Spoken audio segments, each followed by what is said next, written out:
Guys, share the room when you get in here ASAP. Please share the room. Let's get a bunch of people in here. We're not doing our live stream today because I got to make some other videos and got a call while we're on here. But we're going to be on. What's good? What's good? Guys, share the room as you're coming in. Definitely helps us out. There's paid. We'll bring paid up. Oh, man, we needed that bounce on Bitcoin. That was getting a little dicey. We had a little flush out this morning again already. We went up to like 95K and then flushed back down to like less than 93, but still building back up now. But that was getting a little dicey down there at like 91.3, wasn't it, Zach? That was getting a little dicey. Yeah, sorry, I'm live streaming for you today. Also, yeah. Let's go. It's I always have to remember to unmute the live stream mic and then this mic, but kind of funny. Yeah, no, the bounce was great. Super excited. Follow Zach on YouTube. Let's go. Let's go. I'm streaming on X and on YouTube, so we got it going for you today. I know you're super busy. I'm super busy. What a day of spaces today. Bitcoin. You got your space coming up later, right? Yeah, dude, it's great. We got an AMA for Nova at 5:00.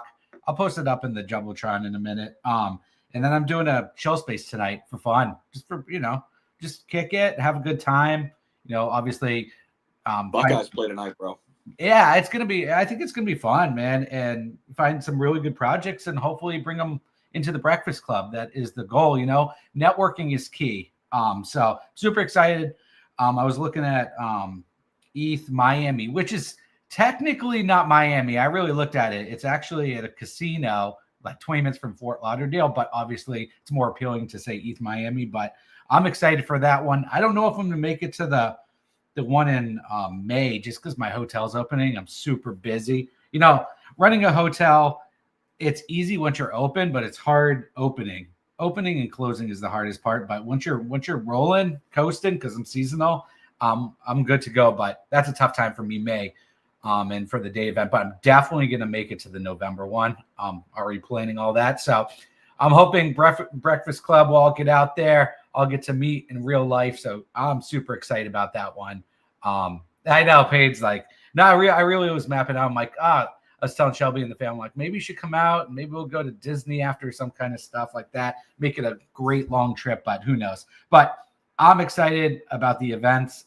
That's a great place to network and get to know some people. And we'll all finally get to meet together. So if any Breakfast Club people are in there, you got to come out, look at projects, look at us. Obviously you guys are in the spaces, but I'm super excited about it. But yeah, anyways, back to the macro stuff of crypto. Yeah, the bounce is really nice, back to 94. What can you say? Bitcoin is key. It really is. And that is the backbone of my portfolio, 100%. That one and, Ethereum, and they both run together. As a trader, I really can just watch what Ethereum and Bitcoin do, and it's like almost identical. And SHIB and Doge run with it. It's kind of funny. Like it's almost when you're really charting and got everything laid out, SHIB follows it like almost to a T. Occasionally you get those fluctuations where, one wheel's just waiting to pump or an institution. But overall, man, the market's looking hot. We're back at 94K. But yeah, a bunch of spaces today. I'm super excited. We're live streaming this. Follow me on YouTube, even on X here. Follow Zach, follow Paid, follow everyone, follow Nova account. Getting that account back up and running since we got shut down. I never found out who won that $2,000 USD giveaway from. We were doing a giveaway with Coin Getgo and Coin Terminal and all that good stuff. I never found out who won that. I would love to, so I can shout him out, and congrats to that winner. We did over the holidays. And super exciting stuff, man. It's just so much to talk about, but I don't want to waste all your time, man. But 94K is fucking extremely bullish. I'm still really excited about a bunch of stuff. I also found the exact treat that's coming out January 14th.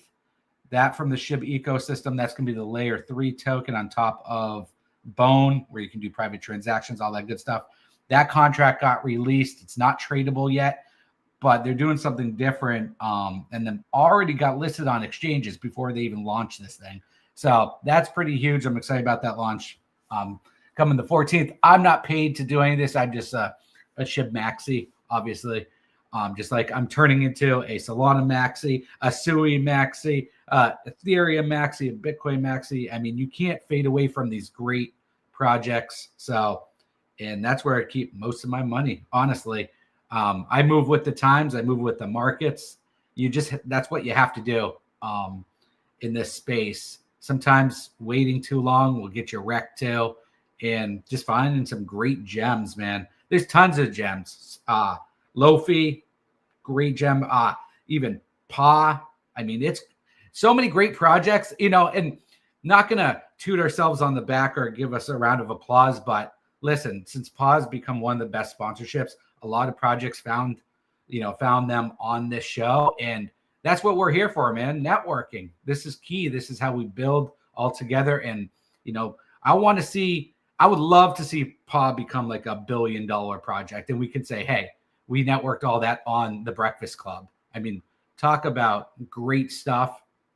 So, man, I'm all over the place. I drank a lot of coffee this morning, but I'm just saying I'm super excited. I heard they had a great launch last night. One of the biggest launches. Paid will probably talk about that. He knows more than I do, but yeah, man, just keep coming to these spaces. Smart people, smart investors. You learn a lot. Listen, a book, you could be in this space for years, or you can come to this space for a couple months and learn everything no one will tell you for free. We're literally not charging you for this expert advice. And yesterday I spent hours on the back end learning about one-sided liquidity pools, and I got everything figured out for Nova when the time is right. And I just love learning blockchain stuff, man. I came in as a trader not knowing anyone. Early times. My main account got banned a while ago, but I've been around for a while. And then I learned to come into X and network with people. Then I learned the dev side of trading, some coding, all kinds of stuff. So I came in as actually avid trader on stocks, and I took that information and applied it to crypto. And what I learned is the most valuable thing, indicators, all that great stuff, is alpha and networking. Because sometimes you can be ahead of the curve. It's not insider trading. It's just using your brain. And with your indicators, Zach, that's helped a lot. I've used that a lot now since I got that. So that saves me a hell of a lot of work, and I can focus on the human aspect of things, which I think an AI agent, again, can change that and give me more free time. But there's a lot of things to look at when you're trading.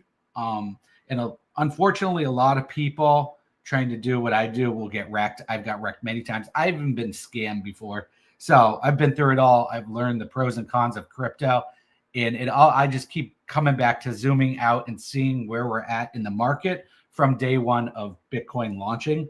And we're all way ahead. I mean, it launched at $1. Look what it is now, $94,000. So if you're not bullish on that, you're just not patient enough. So, and try to find ways of income that will help you. If you got to go get a second, third job, do what you got to do, man. This is just life. You can't rely on one source. Crypto is wonderful, but it can't be your only source of income. You need other things, real estate, investments, stocks, all of that is good. So if one thing doesn't do well, hopefully the other thing saves your portfolio, your bank account. We all have families, a life. So man, I'm all over the place, but I'm so super excited that Bitcoin bounced back.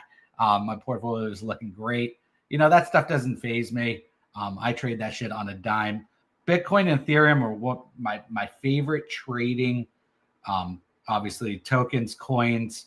I use a lot of stop losses so I can sleep at night, all that kind of stuff. Short the market. I do all kinds of stuff. I came into the space with you, Zach, and paid as an avid trader, and I've kind of not lost that touch, but I haven't talked about it that much on, tools that I use. But one day I think we can get into a great trading space, and I can give people some tips of the tricks, not financial advice, just what I look for. And there's a reason I catch these early plays. And I look at a lot of things around new token launches and new live pairs. And there's a few things that definitely help me not get either rug pulled or scammed. I can't guarantee that a project dev won't rug pull after about, a week or so, but I can get my initial out plus about 20% on 90% of my plays, that early market cap stuff. So we should do a trading space one day. I think it'll be super epic, and that's a great time to pull in your indicator and go off of some things that shows and what I look for as the human aspect of things. But Bitcoin 94, let's fucking go. All right, I'm going to pass the mic. Man, you hit on a ton there. I want to respond to some. No, I love it, man. I want to respond to some of it too. Yeah. You mentioned networking early on, man. That's so crucial. I was on a couple calls this morning, grinding. Got one. I'll talk to you guys later about it on the back channel. Zach paid one of these projects. It's a meme coin project. These guys have been in here actually before. I made a video early on, like 2 months ago. It's like 3 months old project. They ran it up one time all the way to like 40, 50 mil. It's back down to like 4 mil, right? Looking for that second burst or that second wave. So we might be bringing them on board. Solid team. Just had a call with them for a while. Had a couple other calls this morning already too. But yeah, man, the market's recovering. Bitcoin, the big thing for Bitcoin, man, it was getting a little dicey there, on the pullback, but we needed that big bounce. We got it. Got some altcoins starting to push up. You mentioned SWI. I mean, what's not to love about SWI right now? We just pressed back up over $5. It's one of the top gainers right now. It's up 9% last 24 hours, alongside one of those top AI agent plays, AI16Z, up 10%, 1.6 billion. Coin market cap recognizing it now. For a while, it was just on CoinGecko in the top 100. But that AI16Z, we hit on AI agents quite a bit. I don't think that narrative's going away. Virtuals protocol, one of those big plays that we had talked about, the last few days, and that narrative is really heating up. So it's definitely one to keep an eye on. AI in general, is heating up. Shout out to a couple of our sponsors in that AI realm. Altura, right? AI in gaming. Made a video and posted it, mentioned them as kind of a sleeper. They're like 130 mil right now. Had a chance to talk with them last week. Their team really like what they're building too. But yeah, I mean, and dude, did you see, I just posted this. Freaking Lofi on SWI just got listed to KuCoin. Yeah, I saw that. That's insane. Major listing. Yeah, they just got listed on BingX, which is a big exchange, and now KuCoin. I'm telling you, man, I don't know if you guys tuned into that space that I told you guys to listen into from when, David was on our space, and then had the space with a SWI founder from Miston Labs, Evan. What an amazing space that was, talking about the future of SWI. And yeah, I'll tell you what, if you guys are bullish on gaming, I mean, SWI is at the cutting edge of the future of gaming. I think it's going to be massive on chain, and as we've seen with Solana, man, DeFi on Solana has blown up. Meme coins on Solana has blown up. Lofi right now, man, looks like the one for me. And listen, you could say I'm biased or whatever. I'm being upfront. I'm not hiding anything. I've been sponsored up with them, partnered up with them since a $20 million market cap. Full disclosure, it's run up to 250 mil. It's currently sitting at 140 mil right now. But man, when teams go all out and they've got the resources and they've got the connections, that's what it takes to get to $1 billion. I'm not going to say it's going to happen. There's no guarantees in crypto. We can't guarantee anything, but transparent devs, having the necessary resources, the connections, the funds, the community. I mean, it's checking a lot of the boxes. So if SWI's going to run, man, I think we're going to see $1 billion meme coin on SWI, and Lofi's well on its way. So I see Andy down there with the Lofi Lofi logo, not Yogo. But yeah, we'll go to paid first, and then we'll get down to Andy. Guys, share the room. Let's get this thing popping. Let's get a bunch more people in here. We're up to 71. I like it, but I want to see 171. So share the room. Get it out there. Let's fire it up. It's Friday. Crypto market making a major stance here, bouncing back. Thank God. I was looking a little bleak there for a second, but we're good. We're in good spirits. We're solid. Paid, what's up, man? Yo, first of all, shout out to Shakespeare for allowing Zach from Subway that beautiful soliloquy earlier, just talking and talking and talking and talking. So Zach from Subway, I love the Shakespeareanness of you. That was to be or not to be. I'm in the same ballpark now. I'm like you. I feel it. I feel it now. Guys, I haven't slept. I was in the trenches all night on that new launch on Paul Chain. I'll talk about that in a second, but I want to get to something first. We talked about AI agents yesterday and the day before. And I know I mentioned yesterday, go check the tapes, about AI XBT by Virtuals. I know I was like, yo, this is the one, this is the top one, yada, yada, yada, yada, yada. Those motherfuckers just got listed on Binance. What? I told y'all yesterday to go look at this project. And then this morning, announcement listed on Binance with one other AI agent. Zach, close the show down. You're not streaming anyway. It's over. It's over. Close the stream down. Close everything down because I told you all. I was like, yo, this is going to be the one. And then literally within 24 hours, Binance listing. That shit's going to the moon. I'm just letting you guys know. $454 million market cap, up 37% on the day. What else is there to talk about? Close the space. We're good. Thank you. Thank you. It just ended. Just kidding. Don't close the space. Don't actually do that. One day he's actually going to do it. I'm going to laugh harder than I laughed at Big J calling Mutaska Mufasa yesterday, because that was the funniest thing that has ever happened on this show, almost hands down. That was the funniest thing. I clipped the fuck out of that, sent that to my mom. That's just hilarious. But yeah, AI agents, like Zach saying, aren't going anywhere.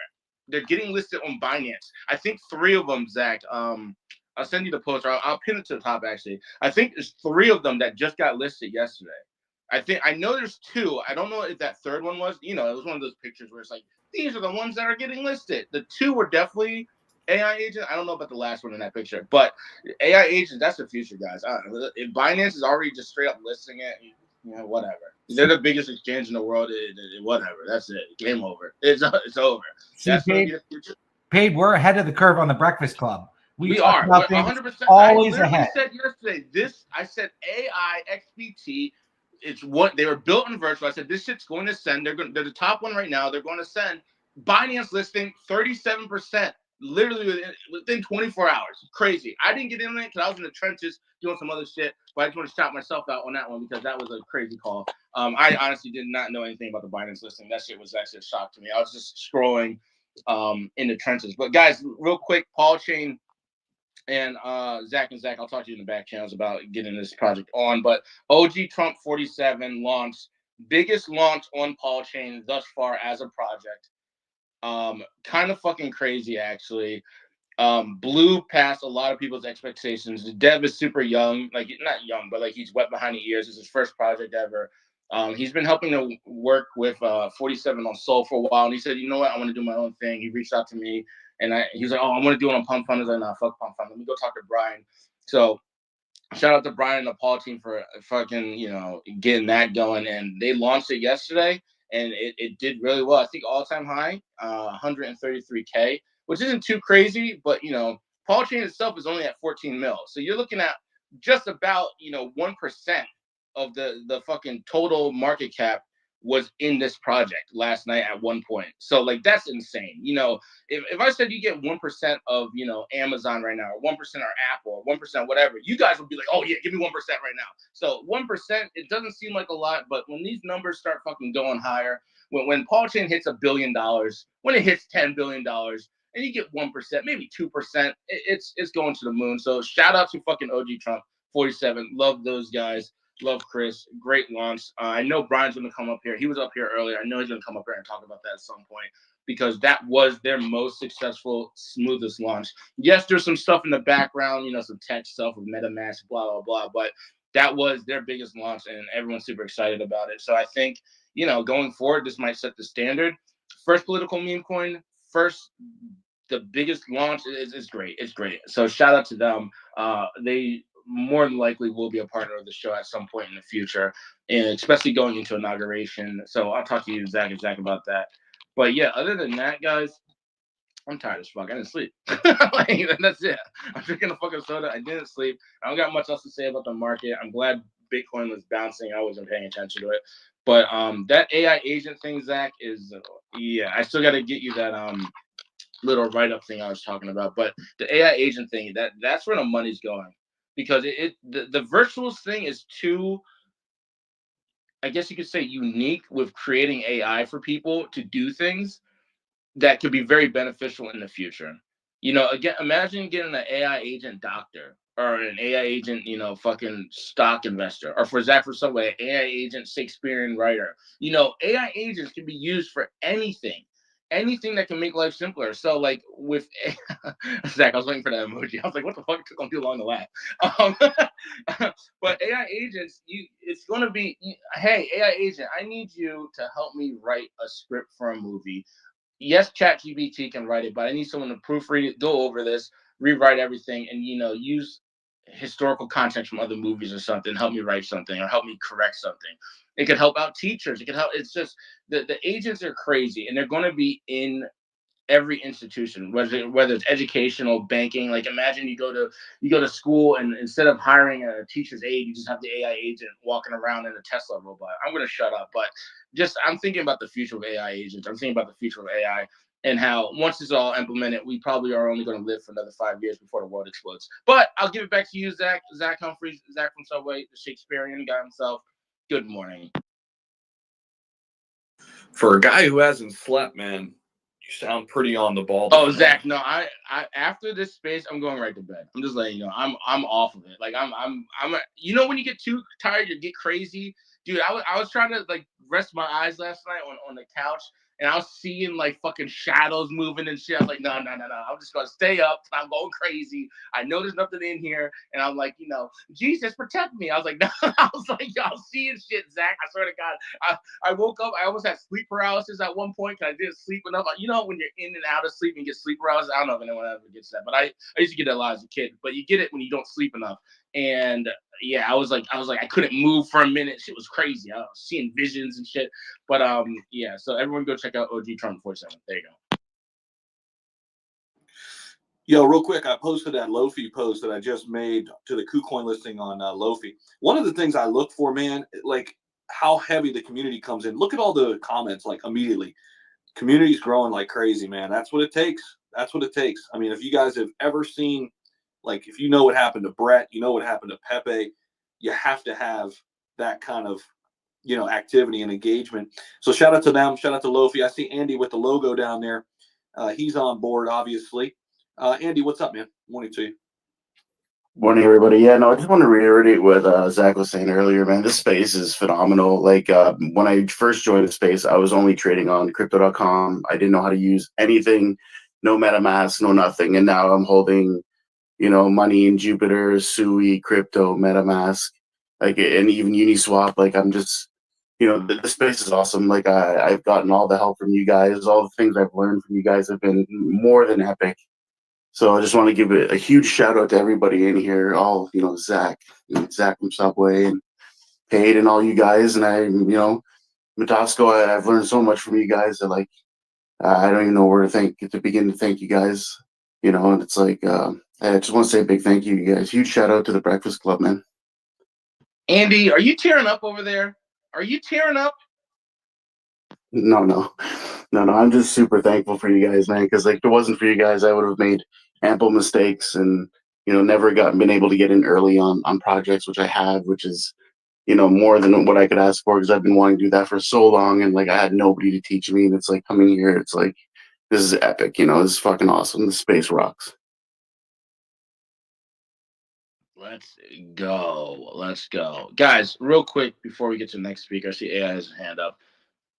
There's only 12 comments in the pill down below. 12. 12 is my lucky number though, but 12. That needs to be at least 212. So guys, get in the comments. Go show your shit down there. Don't get on the stage and start showing. We don't want to hear it right now. Get in the comments and go down there and show. Go say hi. Say hi, Zach Humphreys. Where's your live stream today? Go say some crazy shit down there. We need that engagement down there. I'm engagement farming. Let's go. Get that shit going. Get those comments going. Drop links that we'll never click because of people getting dusting. Don't click links, but drop stuff down there so we can get this engagement. Thank you. For sure. Let's go. AI Alpha Wolf, what's up, man? Morning. Good morning, man. I guess I'm gonna have to be the supreme blow some hot hair up your woohoo because you guys, I would not be in this position right now if it wasn't for some of the stuff that you got me started in the very beginning, Zach. Because I mean, some of the experiences when I came in here that I went through, and I mean, I remember when you started the space and me and Paige were sitting down here in the crowd, like, hey Zach, hey, you know what I mean, and where we both are at, between me, Paige, and a lot of the other people that are in this space, you've accelerated our game to like the supreme, you know what I mean? And it's all what you want to take from it and what you do with it. You know what I mean? You could be in a position where you can do something with crypto, or you could just, step up your investment game, So you've taught us all in this position and where we're at. You put us in a lot of, good places, So, I mean, a lot of people have a lot of respect for you, and I have a lot of respect for you too, because there's some of the stuff that I've learned and what has caused my life to change has been from stuff where you got me started out, you know what I mean? Stuff that you've taught me over periods of time and from what I've learned from the people in these spaces, you know what I mean? So I appreciate everybody that's in here. I appreciate you guys, and I appreciate all the stuff that it's changed my life. You know what I mean? It's actually changed my life being in these spaces, and so I mean, I don't want to talk about me being like that, but it's done something. So, as far as me being an example, you can do something if you want to, you're willing to work for it. If you come to these spaces every day and you pay attention to what the people say, then you can do something, So there's a lot of potential if you keep coming to these spaces and you support the people that are out here actually trying to do something positive and teach you something, So keep coming to these spaces, make sure you share the space, support the space, support the people that are out here, teaching you and, trying to do something positive in this space. So I appreciate all you guys, and I talk about the AI agent, that's Soul Bay, I mean, I'm just an investor or whatever, but I just like the AI stuff, and I like how it can help us all in life. There's a lot of benefits for the AI, the simulated AIs, and I don't know, there's just a lot of potential. I'm not going to get into all this stuff, but it excites me when I get into AI stuff because it helps my life a lot, especially when it gets to like rewrites because my writing skills suck, you know what I mean? But it can actually make my punctuation and my English better than what it normally is because obviously you guys know that I don't talk the greatest, my vocabulary is whatever. I grew up on the streets for a long time. I'm working on it, but AI helps me, makes me look a lot better. So I appreciate that what the AI has to offer. It does a lot for people.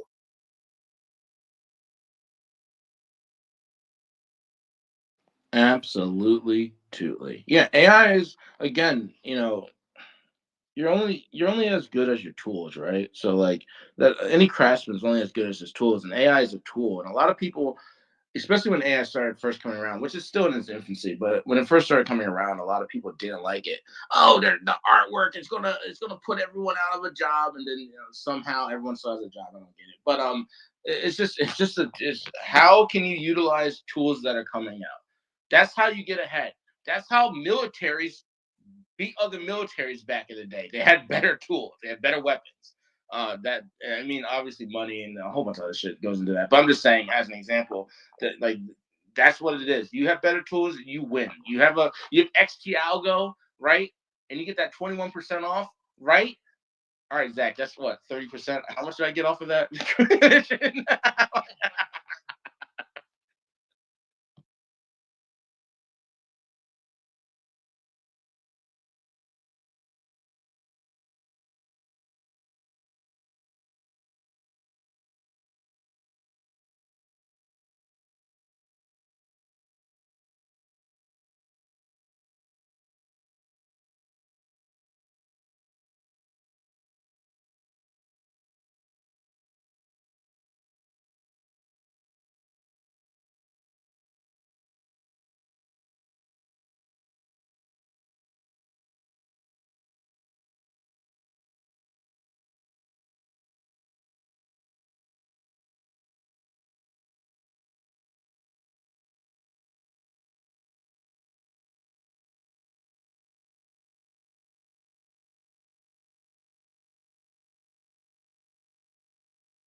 Dude, Shakespeare boy is crazy, dude.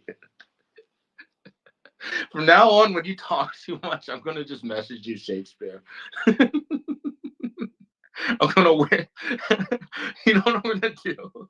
when we meet up in Miami, I'm wearing a fucking powdered wig and shit. I'm gonna walk around like it's fucking 1532. Your court, what's going on, buddy? Good morning, everybody.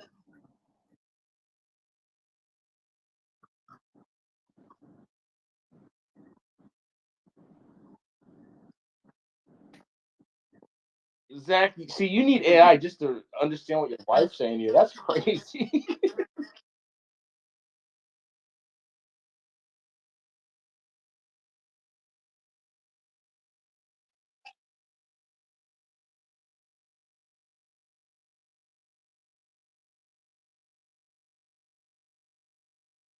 Jesus Christ. Your corp. Good morning, sir. Good morning, everybody. I hope everybody's doing great today. I'm doing good. Super cold because this weather got extremely cold from the nowhere here in Texas, and it's not raining, but it's moist. So my fingers, my toes, everything is pretty freaking freezing right now. But I just wanted to say three things. One is first, Andy. Andy, I'm not sure how Paige said. If you tearing up, bro, it's okay, man. Like when we appreciate these people here, bro, I always tear up because they do something that wouldn't be able to do by myself. No lie, learning all this stuff. So it's okay, man. Don't worry. Take your feeling out. I'll take it out and I'll be tearing up with you. It's all good, bro. So it's all good. The second thing is I want to see if anybody here, now that I'm not now, but I've been hearing, of course, about those AI agents and all that, and I've been searching, but I'm not a really smart guy when it comes to just reading all the time. I'm more of a I listen and I learn, and my English is not that good, so when I read it, it's kind of different to me in my brain. So, but when I hear it, it's totally different, and I hear it better and I understand it better. So I want to see if anybody here is willing to. I'll be more than happy to pay a little bit, not that much, but I'll be more than happy to pay some to get some class out of anybody here that is willing to provide me AI class with these agents or give me tips in the background. I don't care. However, you guys want to give me information, even though I get a lot of information here, but I want to get more one-on-one kind of stuff if you guys can, anybody. So just keep that in mind, whoever wants to take this offer. And the I'll help last you thing I for want to free. say is I'll help you for kudos free. to what AI said. Everything that AI said, I want to say it too. That's it. That's all I want to say. Hey, AI, nice hearing from you. I had a long time I haven't heard. I've been busy trying to get this other thing going. I don't want to talk about it yet unless I have permission or whatever. But whatever, I'll help you with the AI. If you have questions, if you want to learn, I'll help you for free, dude. I mean, I like seeing people succeed and be able to use it because it's a tool that will help you succeed. So if you need help or you want some questions, just go over to TG. That's where I've been helping everybody. So yeah. Okay. I will do that, and I'll go ahead and get to that Telegram, and I'll definitely go and answer some questions. So I definitely want to go ahead and get some more knowledge of this. It looks like it's going to make our life a lot easier for sure. Even though we don't want to let them do everything, because then we're going to be living in the lazy life, and we want the agents to do everything for us. But it's definitely something to make it easier for us. That's for sure. But guys, again, this is the only time I'm able to talk today. I wish you have a great day today, and keep on making money. Enjoy your weekend and keep warm. All right. Yo, shout out to Your Corp. Everyone follow Your Corp. That dude's awesome. Um, yeah. Zach, who do you want to go to next? Nova, Clifford? Let's go to Nova and then Clifford. Yeah.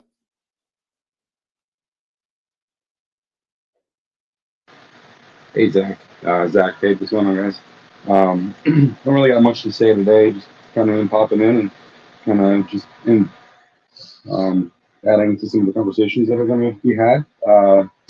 Soft shell. We had a little bit of a dip last night. Perfect time to buy up. Actually, we're almost back up to where we were before. But yeah, this is great. You guys keep up with the conversations, and yeah, I'll be here. Bro, I don't know what's going on where you're at, but it just kept getting louder. Like, it just slowly Listen, Jack, progressed it's to getting Paige. louder. Listen, It's like Paige, a horror movie where you know that the thing is coming closer to you, and it's just like, what is happening?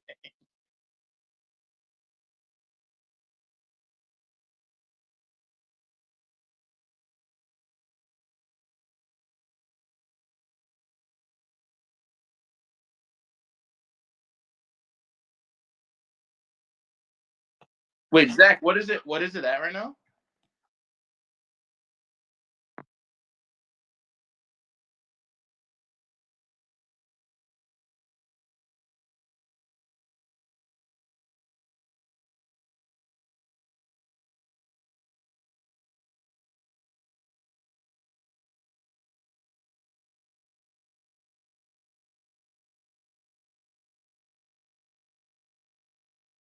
Isn't it crazy, bro?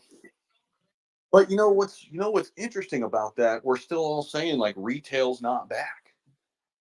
It's so weird. It's like there's just more money overall in the market, but we haven't had that FOMO event like we had in 2021. That just tells me if and when we get that FOMO event this year in 2025, which a lot of people think we will, how much bigger the run could be. You know what I mean? It's kind of crazy. Like we're still waiting for altcoin season, yet these meme coins are hitting 100 million with ease. It's kind of nuts. It's insane. And there's a lot of cabals. I get that, but still, I mean, there's just a ton of cryptos going to 100 mil that you're just like, how? Yeah, it's crazy. And the way I look at it too, like I love Bitcoin. I love it. It's great backbone of my portfolio. But the most underrated project is Ethereum. Think about this. Donald Trump, most of his holdings are Ethereum. And then on the flip side of that, we got, his son talking about DeFi. So, and I'm guessing he's not deep in the trenches like we are. So he's going to go off of, I think, projects on Ethereum. And that could be base tokens because they use, Wrap Ethereum, that kind of stuff. So I still think that's going to push, and that will trigger altcoin season completely. So Trump is the key to all of this, I think. And I don't see a huge dip, like a huge bear market, because most of people coming into office are pro crypto. So this might be the last big entry point for everyone. So just keep that in mind when you're cheating like me. When I say I'm out there cheating, taking profits, it's off of small market cap stuff to put into bigger projects, and sometimes to take Shelby out to buy her some stuff, because we still got a life and all that. But overall, I think Clifford's laughing at me. Still got to have a life too, You can't save it and then die. That's what actually happened to my father. Well, he didn't die, but he had a stroke. He worked his whole life in the hotel business, did very well. The moment he retired, he had a stroke and they had to cut his head open. And I was in Boston Hospital with him forever. And I learned right there that you have to have a life on top of working your ass off, whether it comes to crypto, real life, all that kind of stuff. So as the market pumps, take some profits, man. That's what this is about. This is investing.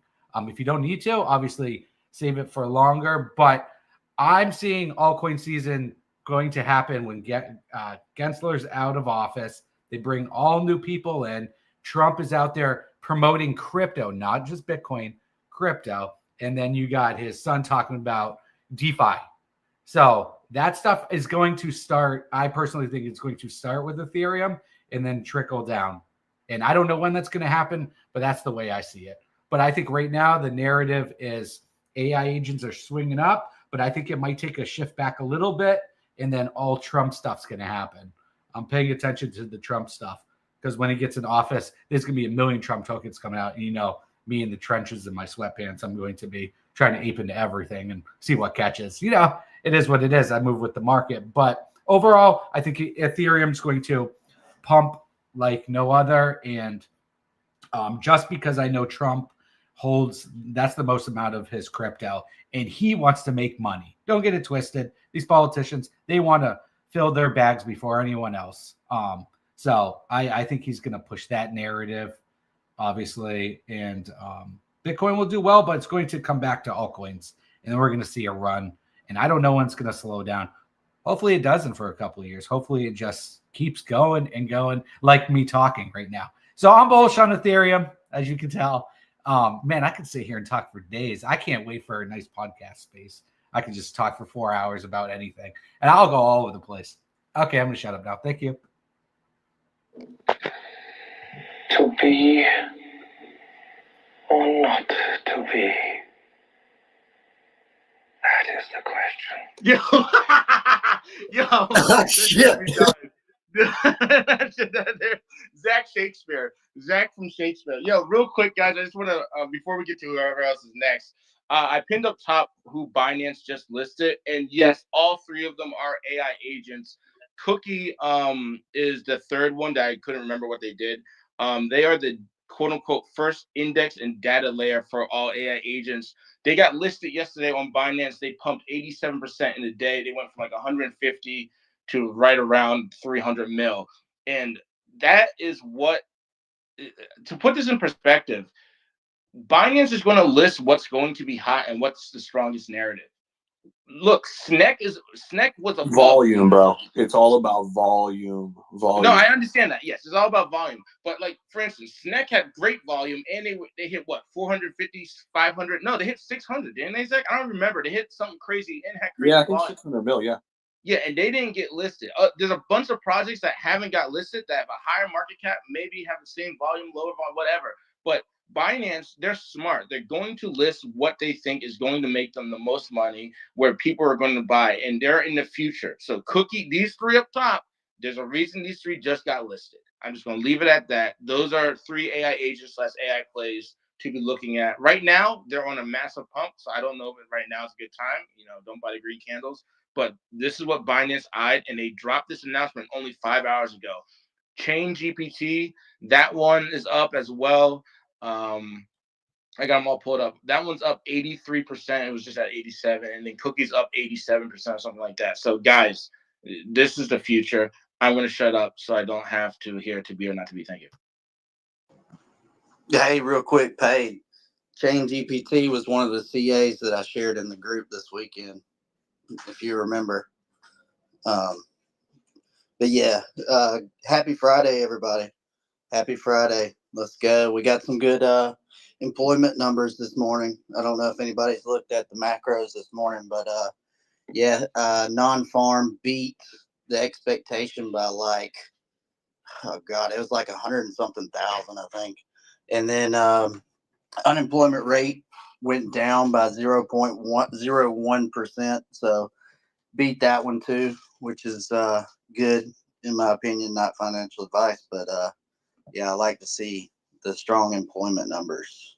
So something to look at. Of course, we had a dip this morning right when that came out for some reason. But yeah, man, I just want to come in here and kind of talk a little bit about. I don't know if you guys saw, if you follow the Shibarium ecosystem, but Treat, they released the contract address this morning. Obviously, it's different from the fake one that's been going around Twitter for like a year and a half now. Came out with like 3 different exchanges that are going to be on launch. I think Mexi, BitGet, and KuCoin were announced first. I don't think that's going to be all of them, but don't quote me on that one. So there could be, there's been a lot of talk about airdrops too. So I would just say kind of check out those socials if you're in the SHIB community and interested in that. But I also dropped a couple things in the chat too. And I kind of wish Larry was here today, because one of the things I dropped in the chat had to do with Chainlink in the HKM, the Hong Kong Monetary Authority. And basically, they're wanting to adopt DLTs, and it could benefit Chainlink through CCIP. So that, I know Larry talks a lot about the Chinese market, that sort of thing. I think he would probably find that one interesting. So I wish he was here today to speak on that one a little bit, but we'll have to see. I'll keep pinging him on it till he says something. And then as far as AI agents goes, I got another one for you guys to check out. It's not really a shill. It's an old project, but been around a long time.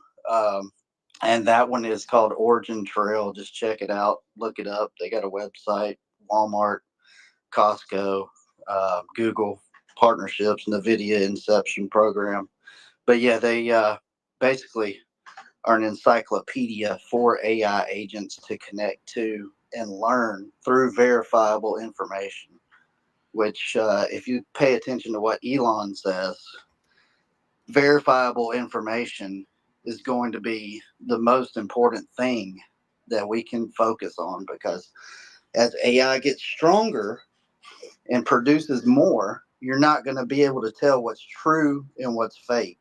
It's already a lot of stuff out there that's fake, but you can't tell it. So just important to try to keep factual information and learning about factual knowledge.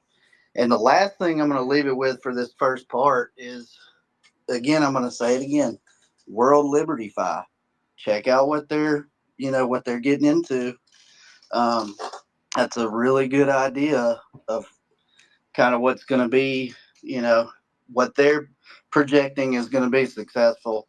Not financial advice, but they're holding a good bit of Link, ETH, Aave, ENA, Ondo, and then they've got some wrapped BTC stuff.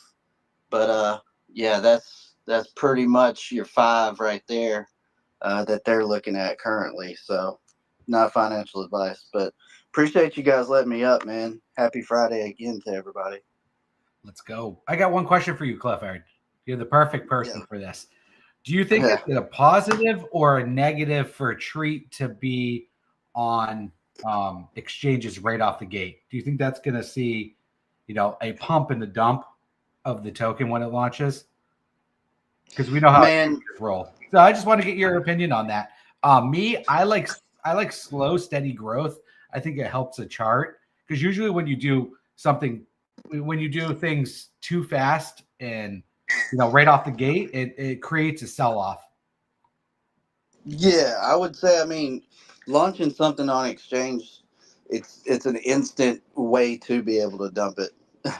And then, I mean, if you're getting airdropped it, then it really didn't cost you anything anyway. So most of the time, people are going to go ahead and dump that as soon as they get it. So I'll just say that. But I mean, that gives the opportunity of somebody, if somebody wants to take the risk off of the initial dump, to jump in when that's happening, and then hopefully hopefully they can catch the bottom and then make something off of it if it goes back up. But I'd say, man, it's probably you know how it goes with the exchange launches. Yeah, no, I know how it goes, and hopefully there's no arbitrage stuff, but I'll be there at the bottom waiting. Zach from Subway will be down there waiting in the trenches for that initial dump. You already know. Yeah, I'm right there with you, bro. Fucking crying, Zach. Yo, real quick before we get to Larry, I wanted to get your opinion on this, Zach and Zach. Trump's trial today about his the judgment. What do you guys think? How that's going to affect the markets, if it does affect the markets? Oh, it's going to completely affect the market. I don't know. It's hard to tell. Zach Dradamus doesn't know this one, but whatever it is, if it fucking dips, I'm eating it. If it goes to the moon, I'm selling it. So it's no different than a chart, the way I look at it. That's it. It's the only way I can take it, really, honestly. You just got to go off of, the information. I concur. I think we'll just have to see what it does, man. Probably. It looks like the market's been looking for any reason to dump the past few weeks. So you just, it's kind of hard to give an answer on this without giving any type of advice. But what I plan to do, if it does, is just have some dry powder on the sidelines ready for anything. And I'll just leave it at that. In my opinion, any dip right now is the opportunity to come up. So that's the way I'm looking at it, looking for a come up.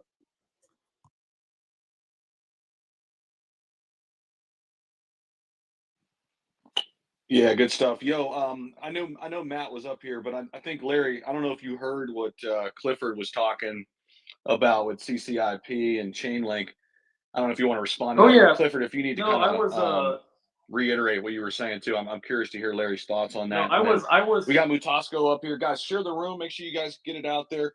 Let everybody know we're here. Zach's live streaming today. Appreciate that, brother. Zach, I Larry, was go ahead, with with the Chainlink team in I East can't hear Shanghai. Larry. Can anybody? Can you hear me now? Is this better? I hear Larry. Yeah, I Yeah. can hear Larry too. Yeah, can't I hear was. him. Larry, take a quick lap. Larry, he Right can't back up. hear you Okay. because his eyes are closed. So take a lap, Larry. Larry, take a fucking lap and come back. I was waiting, bro. Where the fuck did he come from? I was waiting for this cat to jump into that. I was like, where's he at? Oh shit, I'm fucking crying, bro. Yo. Big J, GM, bro. Fuck that GM noise, man. That's so Oh, here we go, dude. Zach, so annoying, bro. Zach, you're old, bro. All right, Hello? get with the times, dude. All right, we got. What's Larry up, here. guys? Don't say GM, Larry. Just get. Morning, Larry.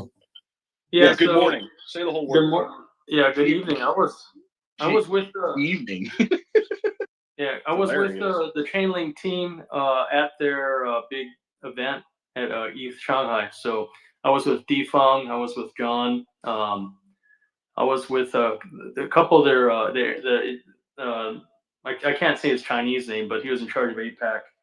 And yeah, I'm very familiar with CSIP and all the Chainlink's utilities. And yeah, they've been, it's not just their Oracle, it's not just their randomizer, it's also all of the other utilities are bringing the best API in the space, arguably, and so you know how to get all the data. You have a huge advantage. So it's only fitting that they put out products to put RWAs on. They have an algorithmic stable token to come out. All of that's in the works for them, and they work with huge projects like ChainSwap, for example. They're using their CSIP and CRISPR live. And so yeah, I have a lot of experience with them. I used to work with them regularly in Shanghai when I was at Certic, and now they've come a long ways in 3 years. So it's a lot different. But yeah, they're really changing the game, and it's no secret why their proprietary token or their home token is doing so much volume. So, but I wanted to say that the market is improving a little bit. And it's based on the report from the feds. Yeah, the bond report wasn't very, I guess optimum, but the jobs market itself in the long term is pretty good. Yeah, it applies more pressure on the current inflation situation, so it might affect some of the short term. But like Newton's law and velocity, man, it's going to come back fast. For the long holds, it's going to be better because, as Matasco said, it's the infinite staking pool of fiat that you use to go back into crypto. That's really the fact when you have a job. So with so much interest from retail, it's only a good thing the jobs report was that way. And no matter what happens, even with this trial or not, with the inauguration of the president, with the environment finally getting settled in, we have immediate stimulus coming in just a few days. So I'm looking forward to that myself. Markets will definitely, I think, no financial advice, but it's impossible not to have stimulus on that, and there'll be a lot of major announcements made in our neck of the woods, as well as just in general financial technology and TradFi anyway. So we have a lot to look forward to. Yeah, we saw a little 15 to 20%, but we've been seeing that regularly, and people always forget that Bitcoin was at what 30K or below before the campaign started, and it's like we're spoiled, man. I keep saying that, we're from 96 to 106. I mean, deal with it, man. You're still what if you had Bitcoin before, it's fine. And Ethereum is going to come back in a major way. I have a huge research article I'm going to put out about all the layer 2 and layer 3 solutions coming from Ethereum, and it's pretty promising. I like I told you again, I would love this environment just to buy. If I had more, I'd buy more Ethereum. But also, I mean, there's a reason why I always suggest a 1/3, 1/3, and 1/3 portfolio. 1/3 stable, 1/3 your long play, and 1/3 your short play, right? So think about that. It's if you have stables to buy when you need to, and Ethereum is going to come back as a king. It hasn't just sat around. So I was in talks with a few people from Ethereum Foundation today. right before the weekend's coming, and I'm pretty optimistic on Ethereum, just like I'd be bullish on Chainlink. Chainlink's heavily embedded in Ethereum layer 2 solutions as well. So I'm happy that Clifford mentioned that, because, and actually Clifford DM'd me some stuff, that I had already, but I was happy that he was able to send me that. But again, lots of those are having to do zero knowledge and also, Ethereum layer 2 solutions. So, I mean, shout out to Chainlink for being so embedded with Ethereum. They have been since the start. So lots to look forward to besides a little 5 or 10% dip. People, like, you look at Nvidia, they lost what, 30% and wiped off 175 million in TradFi. Financial tech in TradFi is much more sensitive than DeFi. Some of us are impacted heavily, but if you can't leverage that much, don't trade that high. Keep it to where you can handle the loss. Keep your loss to earn margin ratio to a level head. Then you don't have to say that this is the end of the world and make posts on X talking about how it's the end of the world and you're getting out of DeFi forever. If I had a dollar for every time someone said that, I'd be a millionaire. If you can't handle trade within your means. And like I said, could you imagine losing 100 if you are a top 10 investor in Nvidia, and over Monday it was looking great rolling in from the last week on the weekend, and then on Tuesday in one day see 30% loss and lose 175 million? And if you're a top 10, that's almost 40 or 50% of your earned you're earned in the green. That go away instantly. So just things to talk about. And this Ethereum layer 2 and layer 3 report talks heavily about Sonium. I know I keep talking to you about that, but they're waiting for the elections to happen, and they're getting co-signed by the Japanese and the Korean government. That was one of the biggest pushes for the current president, which is embattled right now in South Korea, to sign crypto-friendly legislation. He was up against it. The majority of the population and business were for it, but now he's with it. And giving first access to qualified investors, institutional investment, and nonprofits. That's the huge change. If you look at the structure for South Korea, it's going to really impact the world, because they set up the case precedents, non-for-profits and charities to have preferred status on taxes and ability to trade and to move assets in South Korea. So, hey, if you can, you may want to start trading in South Korea, because if you do some type of work, some type of humanitarian aid, if you are both for being rewarded for doing a good thing, why not? So just putting that out there. But Zach, I think everything is on the up and up. That people are sitting here lagging all day, but it was so much. I got so many DMs about it. I made a video on it, even just from Hash Community. I was just like, man. I saw that, bro. Yeah, that was a good video too. Well, yeah, the breakdown, what I wrote, giving all the statistics on all the losses. But like I broke down too, like if you were a fiat trader or a standard S&P 500 trader, you would be more assed out than on fiat, or on DeFi or decentralized or digital assets. You're losing 5 or 10% spread on average here on a bad day. But man, could you imagine getting hit 30% in all the related stocks? So say you were with AMD and you had Nvidia stock, you had Apple stock. They all took 20 to 30% hit across the board. That's when I would be crying. That would hurt. If you look at 33%, I give up 5 or 10% all day to keep trading every day. And then let me ask you something real quick, bro. Yeah. Let me jump in here. Yeah. Like yesterday, man, it just seems like this is the third time now we've come down to that same level on Bitcoin, and we bounce. Is this all like manipulation? Is it all algorithmic? It's all pre-programmed. And yeah, bro. Like I said in the video. Did you guys see the chart off of above? that, though? Hold on, though. My question off that, and I want you to respond to that. But my question off that: how do we identify what's real and what's not? You know what I mean? In terms of, check this out. Is it manipulation, or is it actual real volume? Bro. Like, how do we know if it's real sell or real buy volume? You know what I mean? Zach, look at that chart above I just pinned. Look at that. You guys see that green? Yeah, I saw that from Cointelegraph. Yeah. First time ever since 2017. And it's like, like what is this? Like, since Bro, again, this it's the is third time since we've seen this. It just seems like it's programmed in. It's like, bro. I talked to someone that I consider to be a very, very good trader today, and he even trades for like, you know, he's an advisor to some powerful people in the world, and he asked me, "What's going on? Do you?" And I finally came to this conclusion: when you see a 30% gain, it's time to pull your profits, because that's about what it's been. It's happened 3 times. It's been about 30 to 33%. Anytime we hit 30 to 33%, or we hit a 1/3 volume increase, whatever that is, for the main 6. It used to be just 4, foundational assets, and then we're up to 6 now. And that's the thing. Usually one would trade the position of the other, but the biggest change has been all of them, like every asset across the board. Doesn't matter if it's Bitcoin, SUI, ETH, Sol. They all take a shit at the same time. And that's how you know it's pre-programmed in.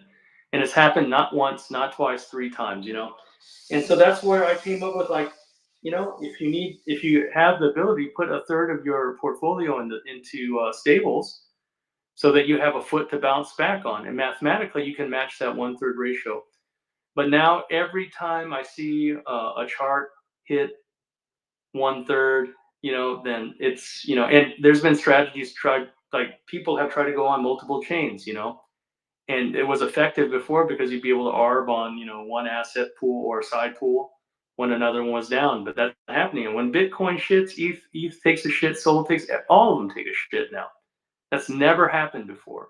So now I say, don't be greedy. If you see something get 30% on one of the foundationals, or if you're able to hit a 10x, that 10 to 50x spread, or whatever, if you can hold to a 50x, man, not half, not some, all. And then you can't have buyer's remorse on that, because it might moon again, like people think, but then you have flexibility to get into something that's coming later, because that's not the way anymore. It's a hold, die, leave a moon. I don't think that's the way anymore. I'm not giving financial. I think you have to have flexibility to find that fresh new, meme or fresh new utility that's coming in, that's going to have its, what I call the golden week. It was a golden hour, but now it's a golden week, where a community will get behind it. They'll have a utility per se. Like I'm not gonna say the project on Sol, but it did well.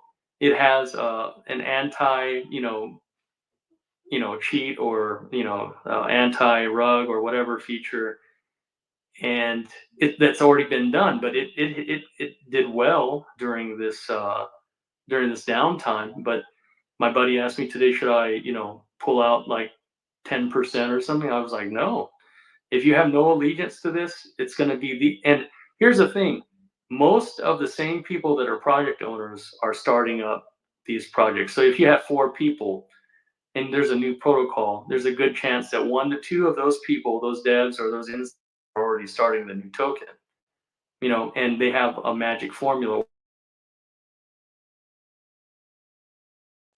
They are controlling the market. I think that's especially so in like Sol, and it always has been that way in ETH, right? But now we're breaking into new territory with SUI and Solana, and so I don't really think. I think as soon as you hit that 1/3, it's time to go. Yo, Larry, let me ask you this too, and people can jump in on this too. Do we have Mutasco? Yeah, we have Mutasco up here too, because I know he talked about float, and when you look at SUI's float, right, it's 100 billion their total supply, 30 billion is out there. And they have these monthly unlocks. Is this a good thing? I mean, I know it creates volatility, and when you're in a bull run, it creates good volatility to the upside. Is that same volatility going to be there when we start coming back down, though, because only 30% of the circulating supply is out there? Like, how do you look at that in terms of float, and like how do you look at that as a good investment or bad investment? Is there, you know what I'm saying? Does that make sense? I know I'm talking in circles a little bit, but does that make sense?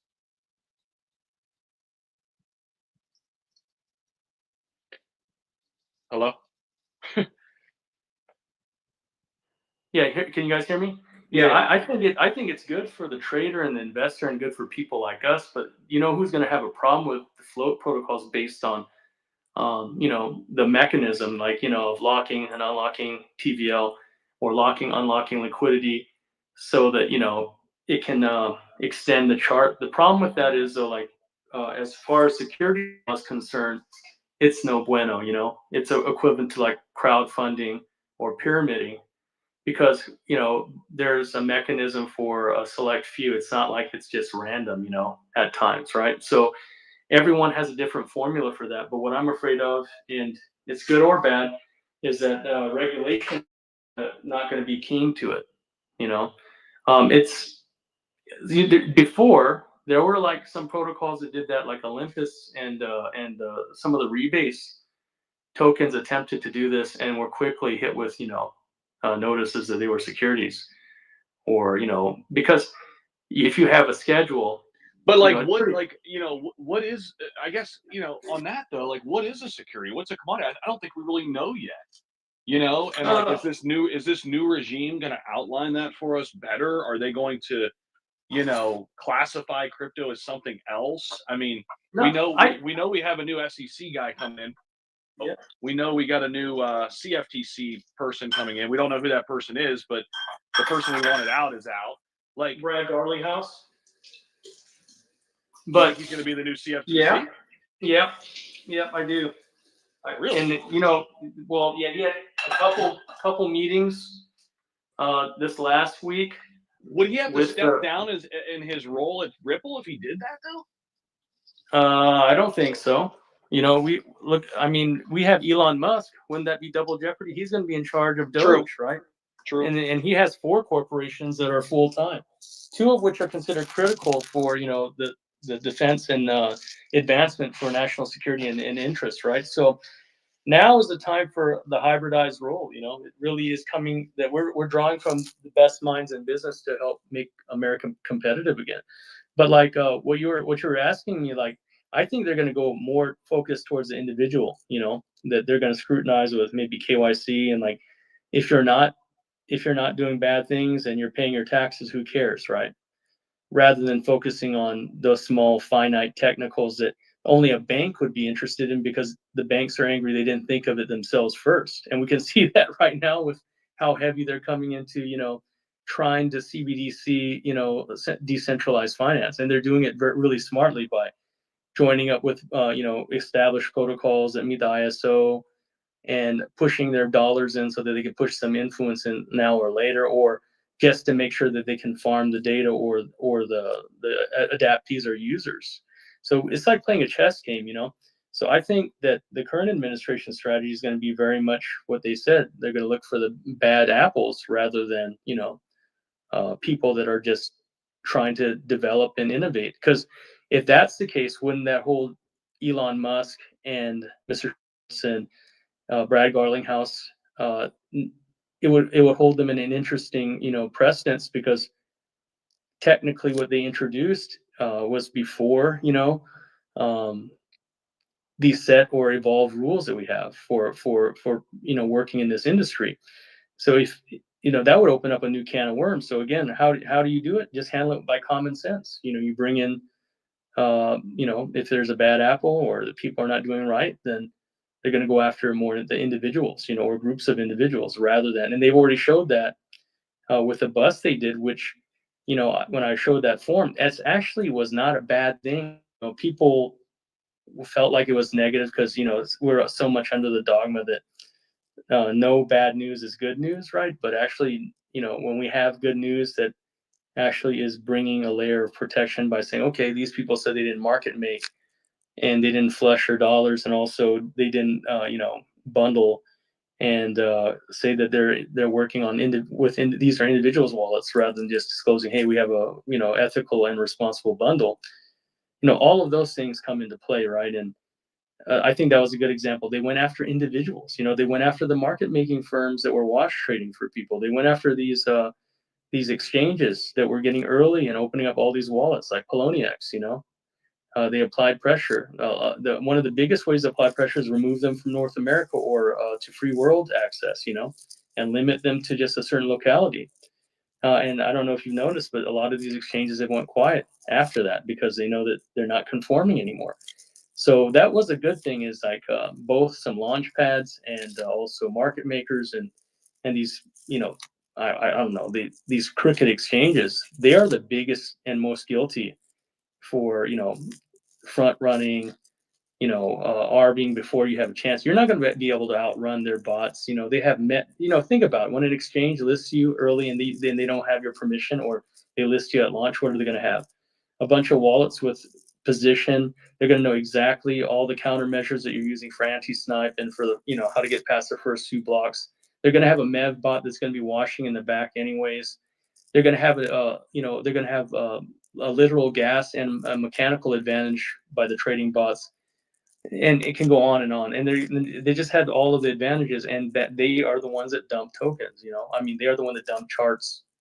But we'll say, oh, it was just a bunch of holders. But how can you prove against an exchange that can create all of the perfect conditions for that, or a launch pad? So I think they're going to start going after individuals and exchanges. And as far as I'm concerned, I'm okay with that, because I think like, decentralized exchanges and wallets, like Mar always, attests that he thinks that the future is going to be decentralized exchanges and wallets.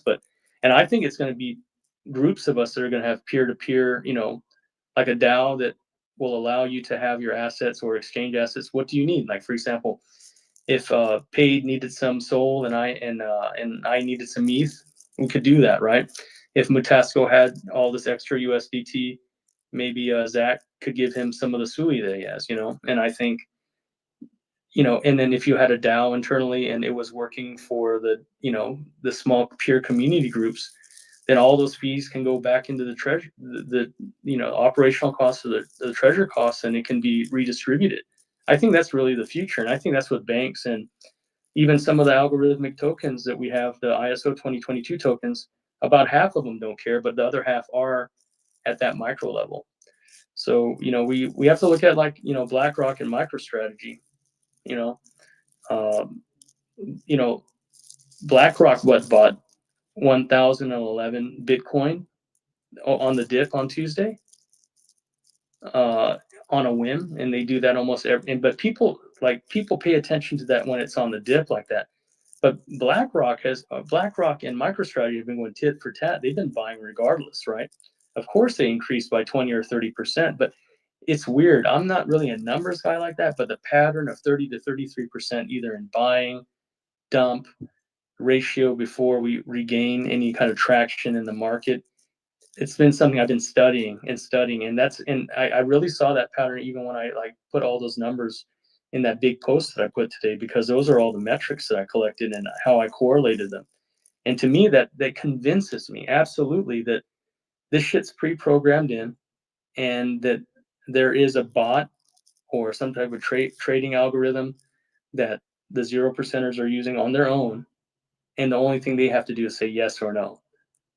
And I think that they're just, they're eating good, man. We always talk about how much institution came in, and I'm with some of you now where I think, like, man, I hope when Trump gets into office that he's able to kind of pull them in and rein them in, give us some breathing room, us little guys. I mean, we need it for long-term, adaptation and conduciveness to making sure that, when new people come in, that they don't feel like they're getting. But the one good thing is, I would say, at least every time I see 30%, if you made a bag, you should pull out. If you see a 30% increase in the charts, yeah, if you want to leave a moon bag, and you can. It's not financial advice, but it's just really crazy that everything is on 30 or 33 to 33%. It's always been on 1/3, and it's happened 3 times. We've hit, market gains of 30 to 33%, and we're right over the support levels, and then bam, we get smashed again down, 5 to 10 to 15%. And the magic is it's been right above, like 5 to 6% above support levels, the minimum support levels, and then it goes right back up. But that is one thing that I'm glad to see, that it's been kind of predictable that way. So that's something you mentioned, it got me thinking a little bit. I'm curious to see, and I've mentioned this in the space a few times. I'm curious to see what Trump does. I mean, obviously, on a granular standpoint, just what is crypto? How's it going to be classified? what's a commodity, what's a security, or is this a different asset class? Are we going to continue to use the Howey test if we are going to call certain cryptos a security? All those parameters. But another interesting layer or element is taxes. And we know like Trump's whole mantra, America first. I'm big on some of the American-based companies in the altcoin space. I think something's coming where he's going to, make investors want to prioritize those companies, especially if they're U.S.-based investors.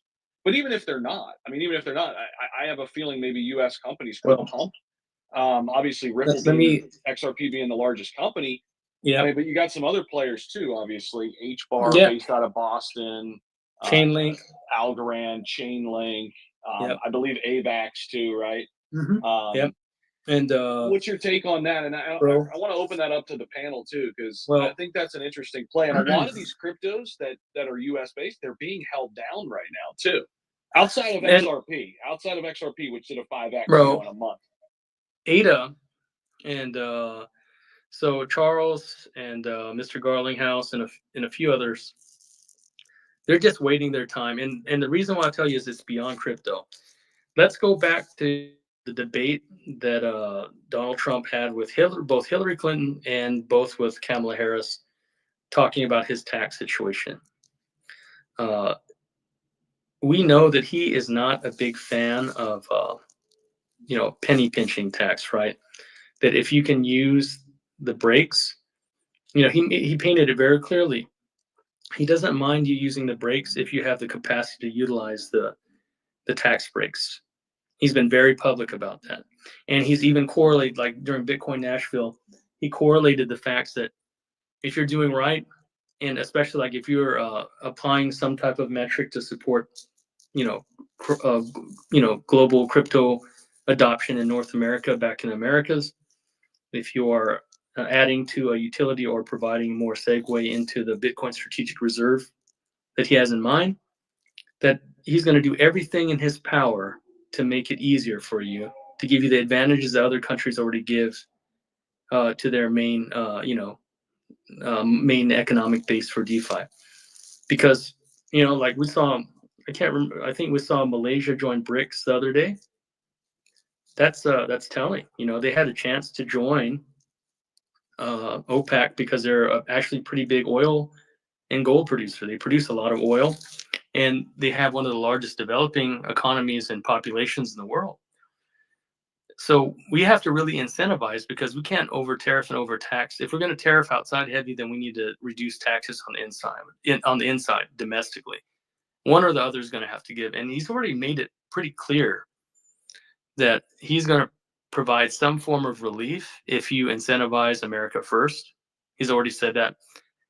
And as far as taxes are concerned, Zach, he's a pretty free thinker on tax, man. He's not into taxing the working or the industrious American at the civilian level, but he is into taxing and placing tariffs on nation states that are making money from us, and that's really been his push to agenda. He looks at it as if China's EV market, if German car manufacturers can make trillions of dollars in North America.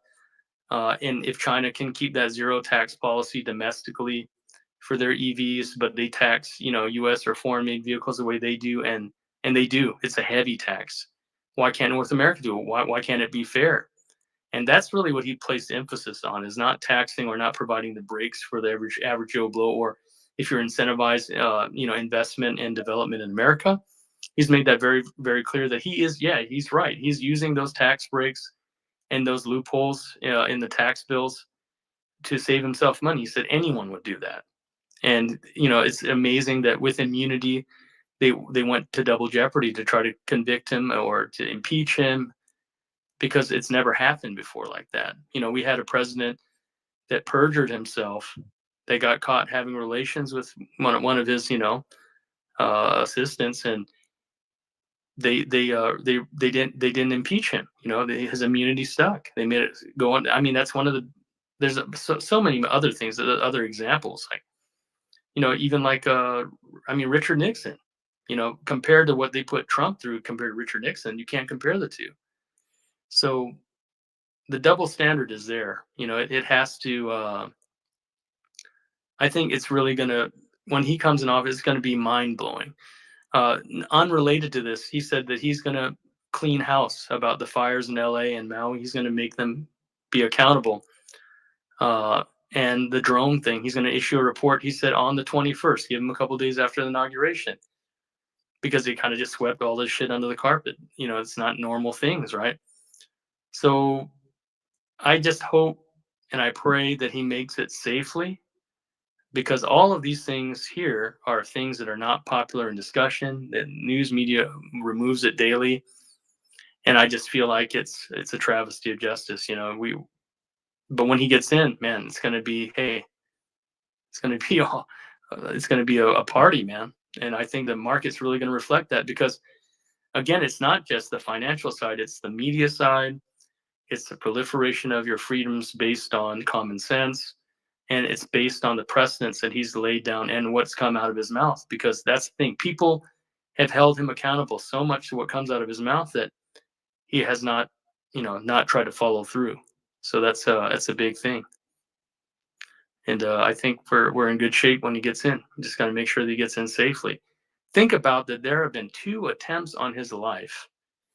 The first one was really, too close for comfort. It was lackluster security, and they didn't even want to give him Secret Service protection for long. He had to, he almost died.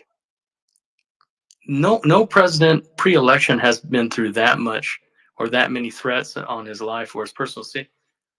And to let it happen that way, the local police can point at the Secret Service can point at them, but the video footage shows it's damning. They had plenty of time, and had drones. It's just crazy, man. And so they're afraid. The 1% are definitely afraid, because he is willing to compromise and play ball, but if it's wrong, he's not.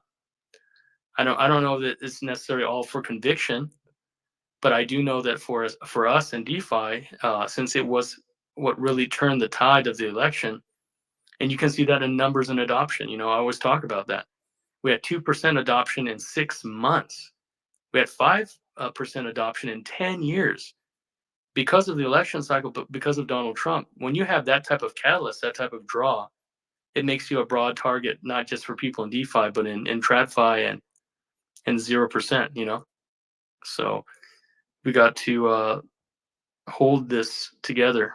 And I think the community mostly has kind of, drawn around it in solidarity. So I know that's kind of a long run on, but I just wanted to kind of give context and paint the picture on my assumptions and why we're at where we are now. So thanks, guys.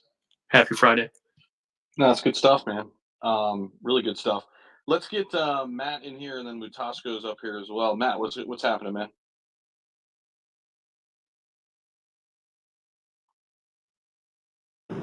Oh, sorry about that. My screen went black on me. I had to unlock the phone.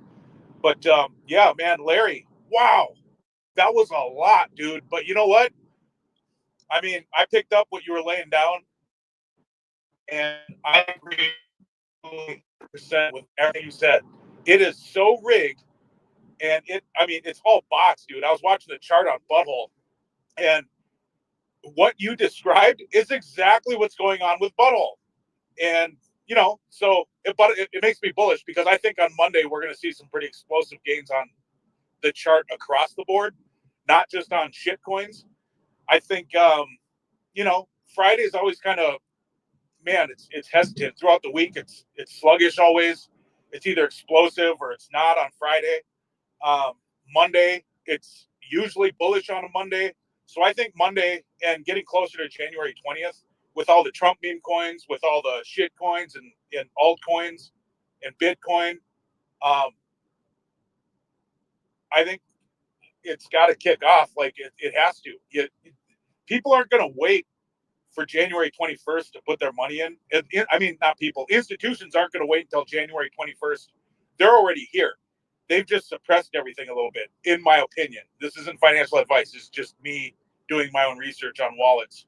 So they back way off, right? And then And then when the catalyst is here, inauguration, that's when they explode everything, including butthole. So yeah, I'm bullish, dude. I mean, we had some pullback on everything, but what Larry said, I mean, I was thinking about stuff like, God, how can I articulate into the proper wording? And then boom, in comes Larry. And it was just like, wow, dude, like you took the words and the sale away from me, and I love it. I love you for it. Nobody could have explained that better. And it is Friday. Happy Friday. I hope everybody is holding tight. And man, I hope you held on yesterday. All that was a shakeout. I mean, it was brutal. And it wasn't just brutal. H-bar was brutal. I mean, thank God I had a little bit of dry cheddar on the side, because H-bar went down to like 26 cents. When I looked at it, I'm like, what just happened here? And because H-bar usually kind of stands alone. But, fortunately, I was able to get into another good buying position on that, and we'll sit and wait. And January 20th, right now, after this week, I think we can all agree January 20th cannot come soon enough. And I'm going to mute. Matt, look at Nvidia. Could you imagine the announcement they made on their $550 chipset that's outperforming their $4,000 chipset at CES? Have their charts, hit up over 300% in 2 or 3 days over the weekend. It was already pumping 40 to 50% daily on speculation from the insiders, and then bam, down 30%. I know people try to short that and they got wrecked on that. I know some people that got wrecked on it. And what I would tell you though is, Matt, yeah, on the 20th, things are going to clear up, but I wouldn't be surprised if there was a fake out, just to have people soften their positions so that institutions can buy more of the foundationals so that they can own more of the floor. And the reason why I say that is because there will be some type of false flag event, because the president's going to collect. He's going to collect on all those receipts, man. He said if all these assholes that wrote all these checks they can't cash, he's going to hold them to them. And they're scared to death, bro. And you can really see that. They're really trying to soften the market. That's not financial advice, but that is what I would expect, because right before false flag actions happen, and this is not foil hat stuff. I like your foil hat, by the way, Matt, but it's been historical, before major conflicts, before we entered, certain wars, etc. Even on the insurance, on the LA fires, they removed them without the premium holders' permission. Think about that. They remove fire protection, without any kind of. That's unfathomable to me. How can people do that based on small print? So I see. Don't forget, Gavin Newsom moved way out in the sticks. Right before this happened too. Yeah, it was just like and before 9/11, all those. How could people know 2 or 3 days before to take out larger insurance policies on these historically low risk assets, and then all of a sudden these low risk assets become nothing on one of the greatest, I don't know what you want to call it, but I know I went to war over it. I know I went in the army for it, but to me, it's just, if reflecting back, it's just, historically, when we had George W. Bush come in Jr., we had a softening of the markets. We saw that with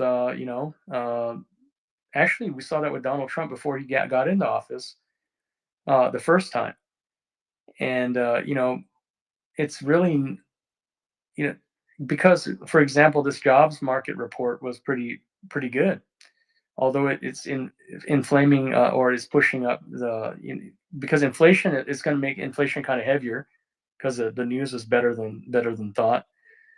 In the bond market thing, the bond markets, of course, bonds are not going to perform well right now, because where's all the bond liquidity going? It's leaving treasury bonds, it's leaving banks, and it's going into where we're sitting at right now.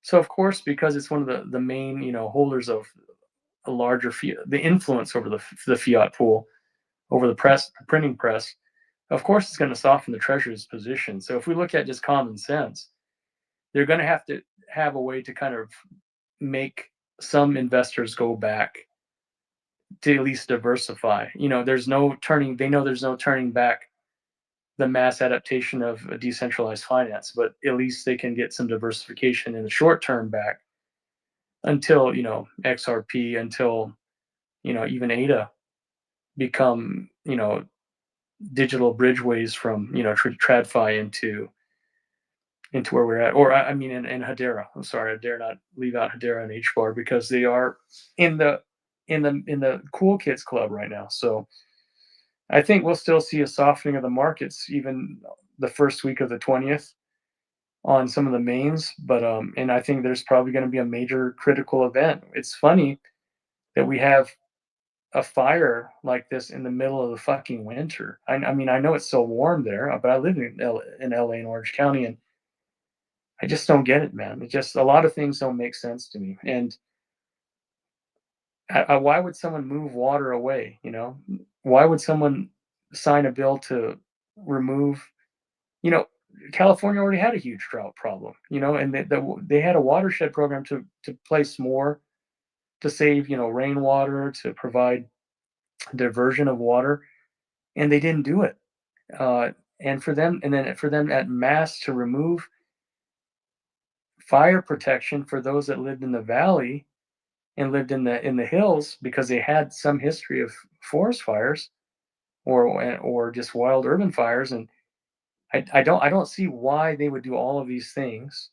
And if you follow the bread trail, I'm bipartisan. I don't care. It's whoever can get the job done. But man, it's all of those Democrats that their positions are in trouble. You know, that they know they're on the way out. You know, and to me, fuck market manipulation. This is manipulation of human life. You know, and but it's at the end of the dollar. You know, and I really spent a lot of time breaking down this 1/3 formula, and I just kept checking the trends. And then when I put those percentages up of loss and gains, it really was pretty self-evident to me. It's retarded.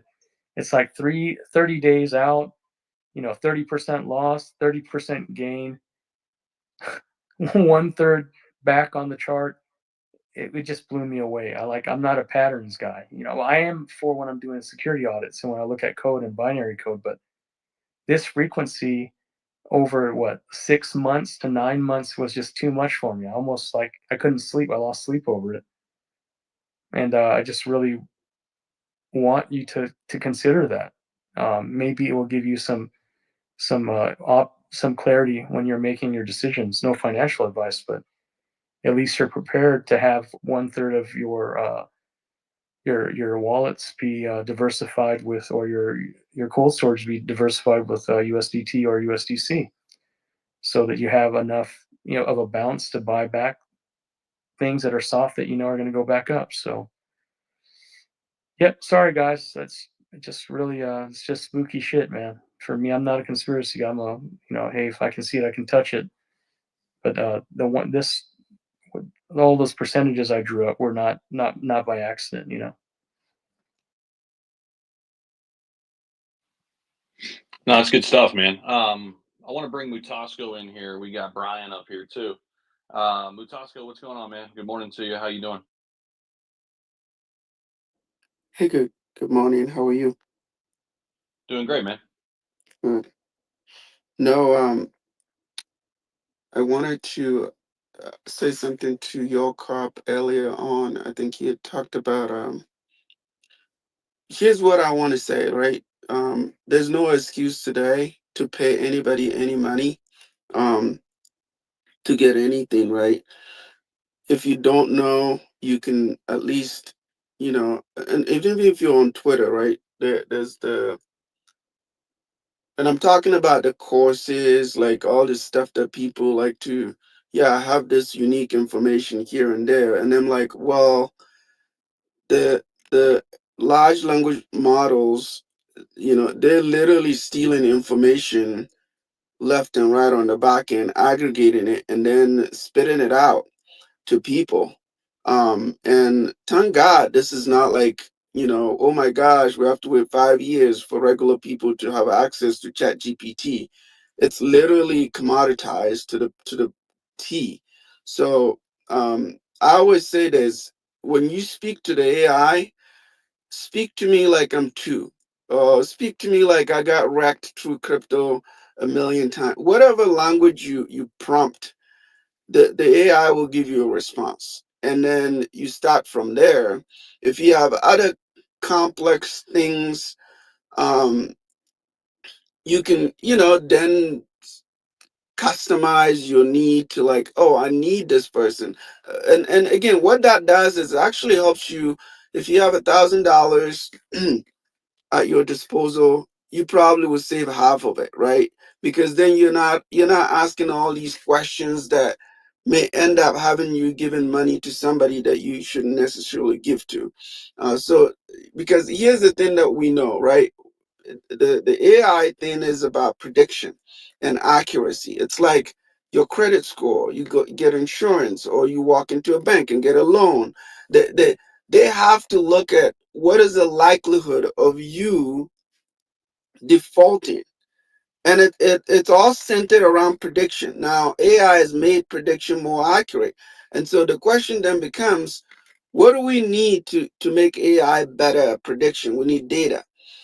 What type of data? And then you go to, okay, when you get the data, you have to make a decision behind it. But what is still in our hands is judgment, right? You can ask ChatGPT whatever you want. When you get that response, what you do with it, ChatGPT doesn't give a F what you do with it. So that means the judgment is in your hands. You have to make that choice. Well, what do I do with this information? What else do I do? Like, so that's the thing. So you have data, you have prediction, you have decision, you have judgment.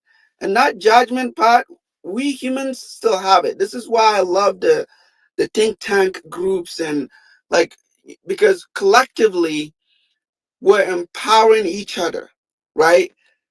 Which is unique from AI. Even if you have agents debating off each other, that's not the same as us having this type of conversation. So I always say, for anybody that wants to try at least get an account, right?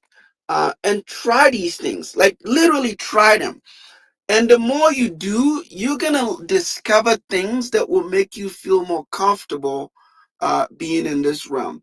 Now, I heard Larry talk about, I'm not that optimistic about, again, I'm a very, I like to look at data, right? And when I see the data, I don't care who is telling me what. I just say, okay, the data is in front of you. Okay, can we have an objective conversation, or you're going to have a subjective conversation?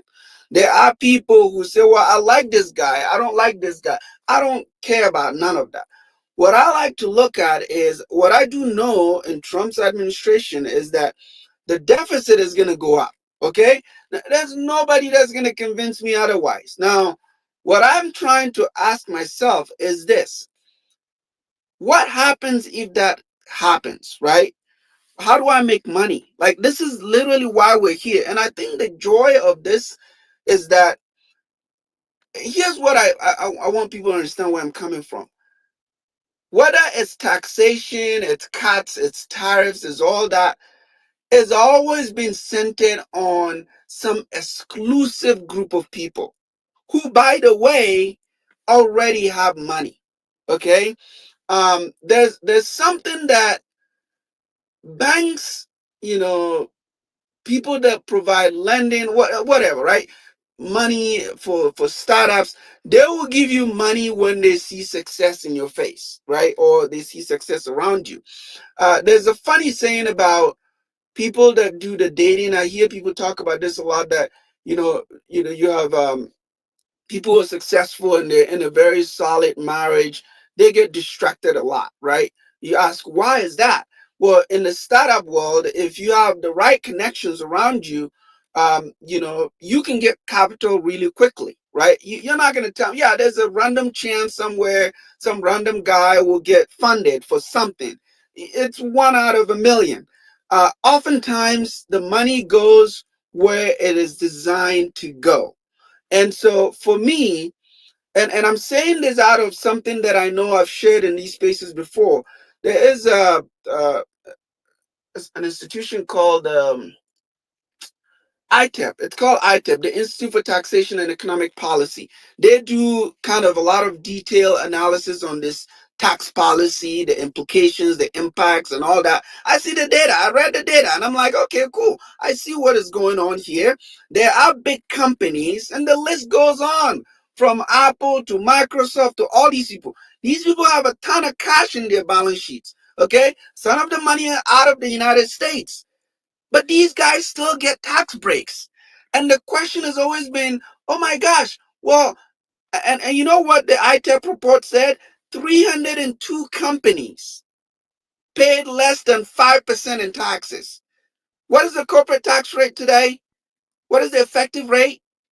Right? So if you tell me, I'm a common sense guy, okay? I'm not against don't give taxes, but the point is, if the mistake that these governments continue to make is they think we're stupid, right? When you say I'm here for the common guy, do exactly that. Okay? I don't want any tricks. I don't want any and I've said this in these spaces multiple times. For those in crypto, if you truly care about what you say about whether one administration is going to help me or not, if they truly care about what they're saying about regulation, whatever, the bills are already there. Can they just push them through?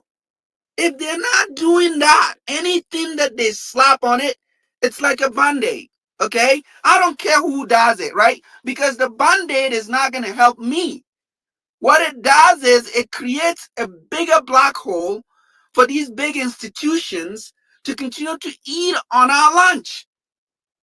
It's unacceptable. And this actually takes me to what you guys were talking about float. And I'll post a report here about all the VCs, right? If you look at these VCs, like you have VC, you have hedge funds, right? Most of these companies have both arms. So if you're a hedge fund, it used to be hedging and all that, but now it's not that. It's beyond that. Some of them, in the context of crypto, and I'll not name the names, but some of them, they may set up a rule. Okay, we're gonna raise like $5 million or $1 billion, whatever, and then we're gonna go after high risk early stage projects. Like Seaweed could be one of them. Say could be one of them. Solana could be one of them in the early days, right? And they say, well, our time horizon is like 5 years or 10 years. So they go in with two things. They either go in with the money on equity and tokens, right? Or they go in full equity, right? Which means they're just gonna own a stake in Solana, in Seaweed, or whatever. Now, with the token economy, it's a completely different ballgame. These hedge funds will come in with a lot of money, and they get allocations. And if you're lucky to have a good hedge fund that says, okay, we're going to work on, it's like telling somebody, hey, I need you to sign a non-disclosure. Okay? Yeah, they're going to sign, but they're going to screw you up. It's like the VCs. You go pitch to them, they get your ideas like, oh, you know what, we're sorry. We're not ready yet, but they got your idea. Okay. Now you said we signed a non-disclosure. No, F that. They're going to take your idea and they're going to try to probe the most favorite startup that they want to fund. They'll come pitch the idea and then they'll try to refine that person's idea and they literally knock you out. Okay. And they go ahead and fund them. What I'm trying to say here is this. When you have, Zach, you were talking about float, and the float is a big deal in this space. Okay. I don't even care. Like, unless I'm also on the cap table, I don't need to waste my money because I'm looking at, okay, yeah, if it's 2x, cool. There's multiple options. I don't need to throw my money at something that is already bloated and then hope that, oh, somehow they're not going to sell on me. That's a lie. You're just lying to yourself because, like I said, if you're lucky and the VCs, you also have to do this research, by the way. And some of this information is out there. You can go on, like Solana has like the Solana Compass. There's several other sites. Sui has that as well. You just have to look at who are these people. And then you also have to smell test their credibility, their character, it's a lot of work, guys. And when you're able to do that, then you can come out here and say, well, you know what, I know for a fact that this is going to go to the moon. Okay? If you can do that and tell me that, then I'll listen to you. Otherwise, everything you're telling me is BS. Because the money, these people are greedy. They're greedy. The thing with these hedge funds and the VC arm, you know what they do, the VC arm? When they set up equity and tokens and they go in and they're like, yeah, we're going to stake it for 5 years. We believe in the mission. It's cool. But within that same company or VC, they also have their VC fund, which is usually like what we all do. You go on CoinMarketCap, you look at the top 5, like, okay, you know, I look at the market, what are they trying to solve? And then I throw some money at it, right? But what those categories mean for these VCs is that they're there for money. And the goal is the tokens are going to be in price discovery dynamically, okay? Because they're out there, they're getting dumped, they're getting pumped, they're getting dumped, and then they're making money off it, right? They can coordinate with market makers. There's all kinds of tricks around this game, right? So you have people that are, I don't want people to be honest. You can be a liar, I don't care. What I know is that I can read. So when I'm reading stuff and I'm understanding what I'm seeing, I have a way of navigating, right? And I'm not going to know it all, but I'm not going to fool myself and think that, oh yeah, everything is all clean because this token is going up. You need to do your research. But the secret is this, okay? And this is the final point I'm going to make with the VC and the token thing. We are in a bull run, okay? The secret is that in a bull run, like I said, most of these unlocks, or you know, if I'm ready to, maybe they have a new opportunity and they have like $10 million locked into one thing, right? They could take, you know what, we could take 30% of that and we can jump on this other OTC deal. Now, because of that type of, I think it was Larry that said, you know, imagine having, you know, Zach has Apple stocks and it's on chain. I can give Zach fiat or USDC. I can literally send Zach USDC and Zach could send me the Apple stock. Today, you can't do that on Wall Street. You can't. Like, there's no other way around it. That's a huge opportunity area for these guys to tap into.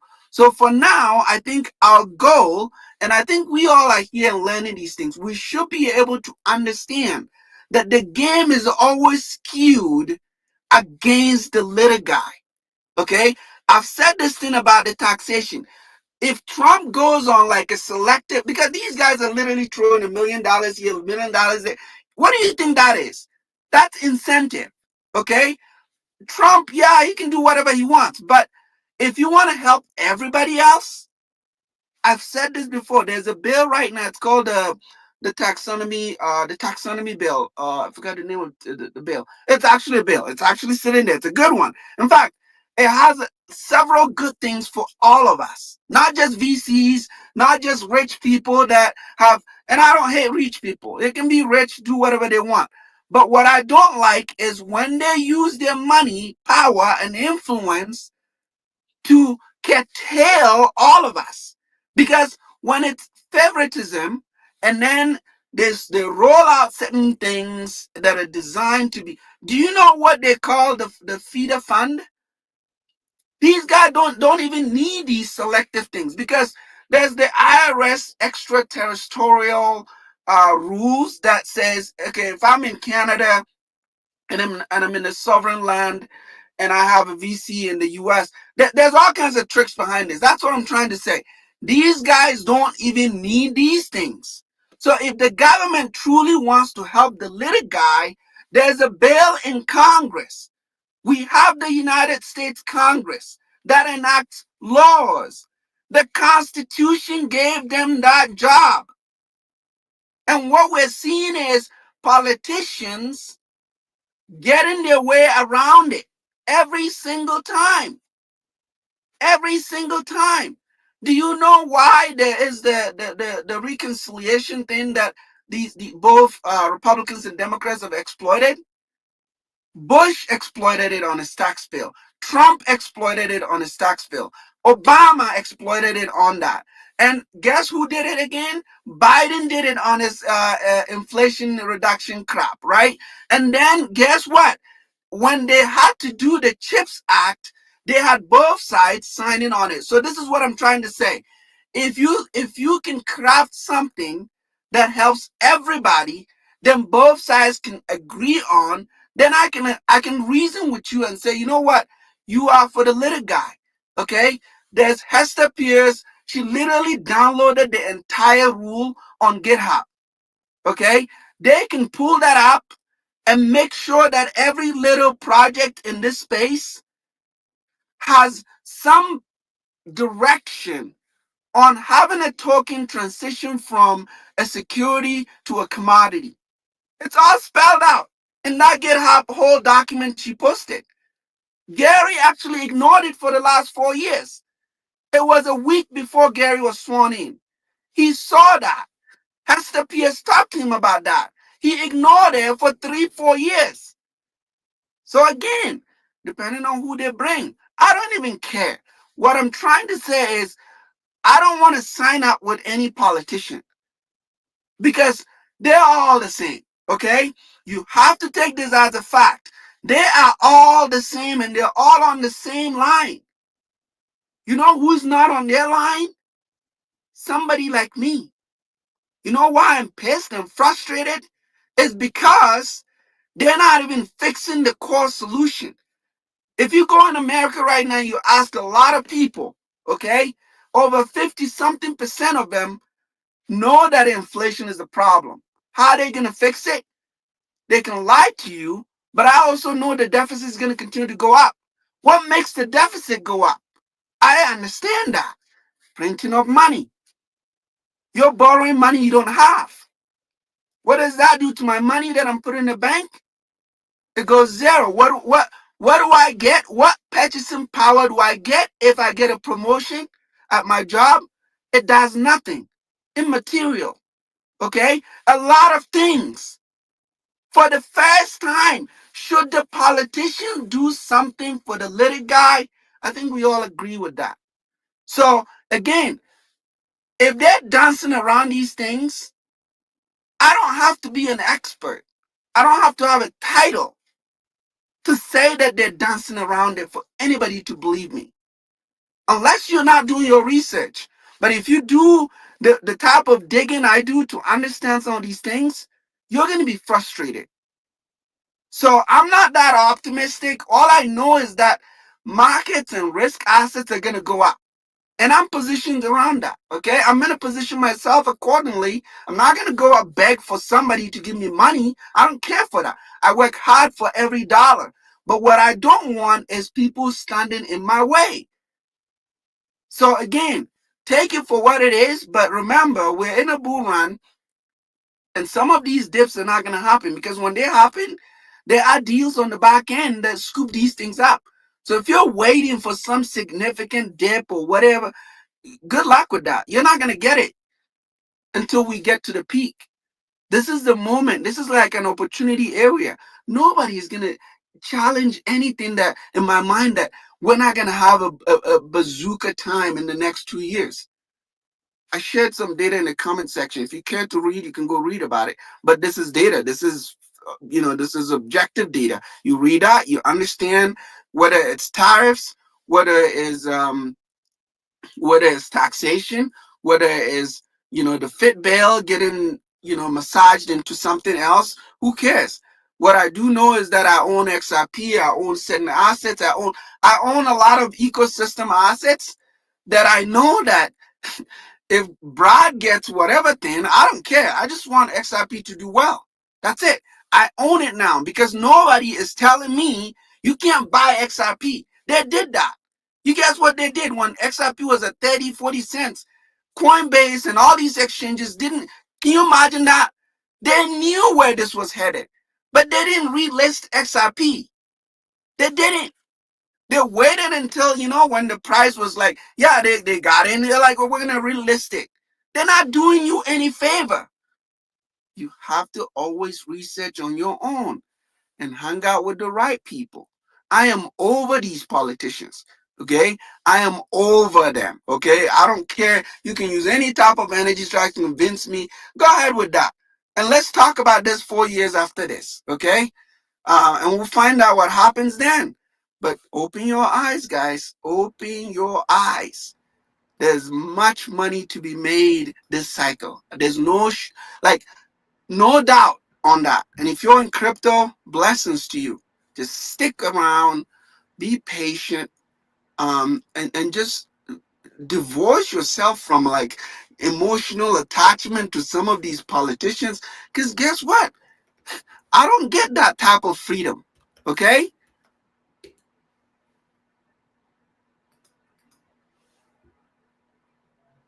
Wow, Mutasco. What he said. That was not me, by the way. Just so everyone knows. Did you just mute today? Me. You muted everyone. Mutasco No, said that literally was not me. I would have fucking taken responsibility for that. How many hours of sleep did you get today, Paid? Bro, And what did you get done today? During that launch, none. I haven't slept, to be honest. I tried to sleep, and then I was fucking seeing visions of fucking the apocalypse. You need a Mutasco podcast, Paid. Put the the headset on and pass out as he's screaming at you. And what he said through all that, if you put all the letters together, he said, "Buy some Nova." That's what I heard. But Brian, I want to get to Brian real quick. Brian had to leave and come back. Larry, I see your hand. I just want to get Really to quick. Brian. I see Marcia Really also. quick.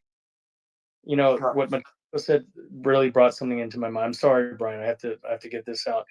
The Qualified Investor Act, if you put that together with them removing USDT for purchase or circulation in the US and the West, really paints a very pretty straightforward picture.